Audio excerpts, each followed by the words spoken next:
And because they had Down syndrome, and they were very into that. So I said, oh, Susie used to shake his hand. We all thought he was great, and his horse Trigger, I forever thought I wanted a Palomino horse. Bands or Well, groups? Or? that's interesting. If you had my dad was born in 1894, and I noticed when I was a freshman in high school that the only radio we had was a big floor one, like that you see those old days ones, and it didn't work, and he didn't get it repaired. He didn't want us to have all that pop music going in our heads. So Barbara and I saved and saved, and by the time, right before we moved, we could afford a little table radio, one of those plastic ones. And we'd plug that thing in and listen to Elvis Presley. Oh, he was so cool. And all those guys that were popular back then, Perry Como, who else comes to mind? And of course, when I met Wendell, learned all about, he had a stack of 45s like that, and I got to hear all the music. They were cute songs, and they're still good. They're honestly cute. I didn't get a dog, but he got Daryl one. Yeah, but we moved from, that was White Salmon. We moved from there where my bicycle was, because I had earned it, and we got to the next town, which would be Camas probably. Anyway, we moved to the next town, and I said, where's my bike? Oh, somebody stole it from storage. Where's the dog? I think it ran off. I always wonder about Dad on that stuff. He didn't want to bother with it, probably. Maybe they stole it, but it was gone. Your bicycle. Did you attend? That's interesting. Living in Dayton, Washington, I turned 8. That was during World War II, where we were proud of stomping cans and saving it for the metal drive. My dad didn't even have a car. In fact, he got the job he loved, darn, from a man that was in the war. And so he had the opening there at Green Giant Factory. So Dad was head accountant, and he loved it. And Mom even came in on shifts and worked at the factory. And no wagons for Christmas, as we were saving metal, saving rubber. We didn't have any of that stuff in that town. Well, that town also was so small, they didn't even have a branch. Probably, I bet the economy depended on Green Giant industry there. So the war ended. The guy came back from the service and got the job back, and my dad then needed another job. So we got baptized February 1947. So by then I was 9, my older sister was 11, and my mom was ready to get baptized. So we all drove from that town to La Grande, Oregon, where they had a baptismal font and a church. And we got baptized, just us. And I have never had such sparks. Well, maybe almost never. I told my sister, don't you just feel like sparks are coming out of your eyes? They talk about a burning in the bosom, but I had sparks in my eyes. So that's how good baptism felt to me. Just a little branch. No branch there even. They were growing up. Yeah, from debating. I was on the debate team in high school, so they would put our debates in there, and we'd go, I don't even recognize this. Newspaper's not so accurate. Well, every town, I'd have a friend for like 2 years, and then we'd move. But I found out later from that town in Wallowa that good old Phyllis Collins had married someone the guy thought was sort of a bigwig in the church. So I guess she did all right. She married into the church. I wondered if she would. I always marveled that nobody had served in the wars. My dad registered for World War I and World War II. He was 22 for the World War I registry and 42 for the World War II registry. By then he had lots of kids. And then we find out he had the bad valve from typhoid. Is that the right one? No. What's the strep germ give you? Streptococcus? Rheumatic. He had a bad heart valve from rheumatic fever when he was young. So apparently it damaged his heart, and that's why he would sometimes get all pale, and Mama would be bringing over and saying, kids, get out of the way. So I guess she was worried about him. But he made it to 63 at least, and then he did die for that. Yeah. So first you growing up. Okay. Growing up, I think I remember high school age the most, because you're more aware of things. And we had a big breakfast nook there in that little Portland house. And we'd all get in there. It was such a room full of us around the table. And then it was rather disappointing if Dad would take that time to discuss somebody that didn't do something right that week. And I thought, Some of the kids it really bothered. I think it bothered my sister a lot if she got negative anything from Dad. I just thought, oh, well, I didn't do anything, so I'm not the one getting it. But yeah, that's not a good time to do that. And I have to say that after we got married, one of the things I admired was our dinner time was opposite. We'd get there at the table, and Wendell, me and Mr. Joker anyway, we'd sit there and tell jokes and laugh, or bang on our heads with a spoon and see who made the funniest noises. All kinds of little fun things at dinner, and we talked about happy stuff basically, and dinner was fun. My mom, total housemaker there, yeah. Even though she had her master's, my dad had his degree too, so here she is, Miss Collegiate Woman, and lived sorority style till she was 27, and then he came along and she married him. But she went into the homemaking mode, boy, had all those babies and took care of the kids.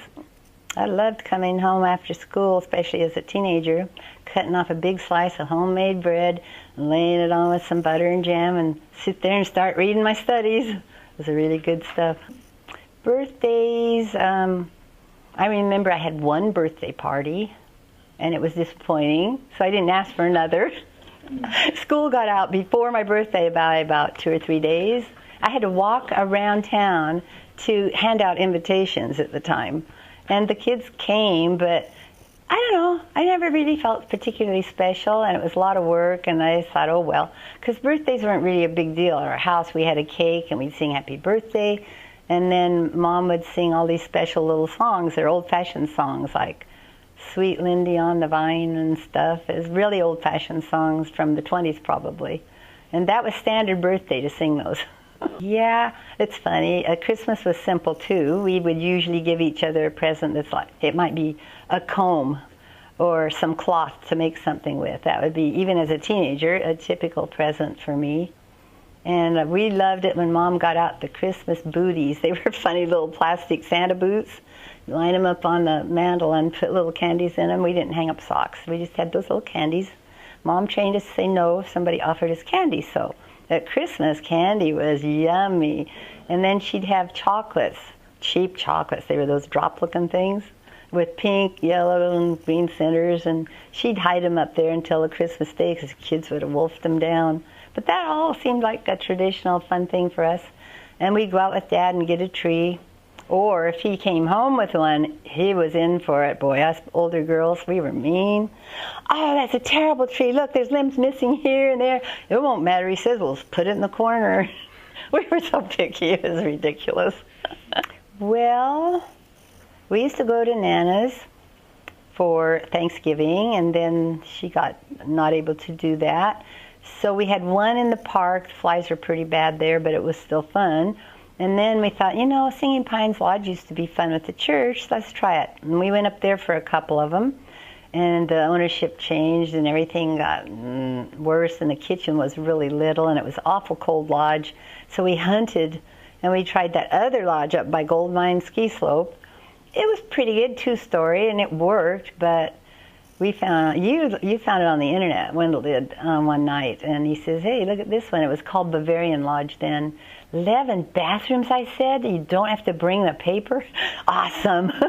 So we started going there, and they've changed owners 3 times, I think, and now it's Wolf Creek Resort. But it's handling the family.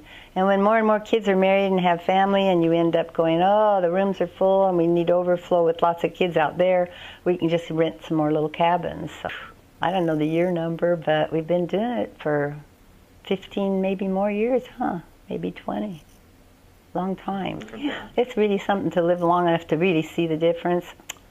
Oh my gosh. I think the farther back you go, the more simpler life was. It was slower. Actually not a bad thing.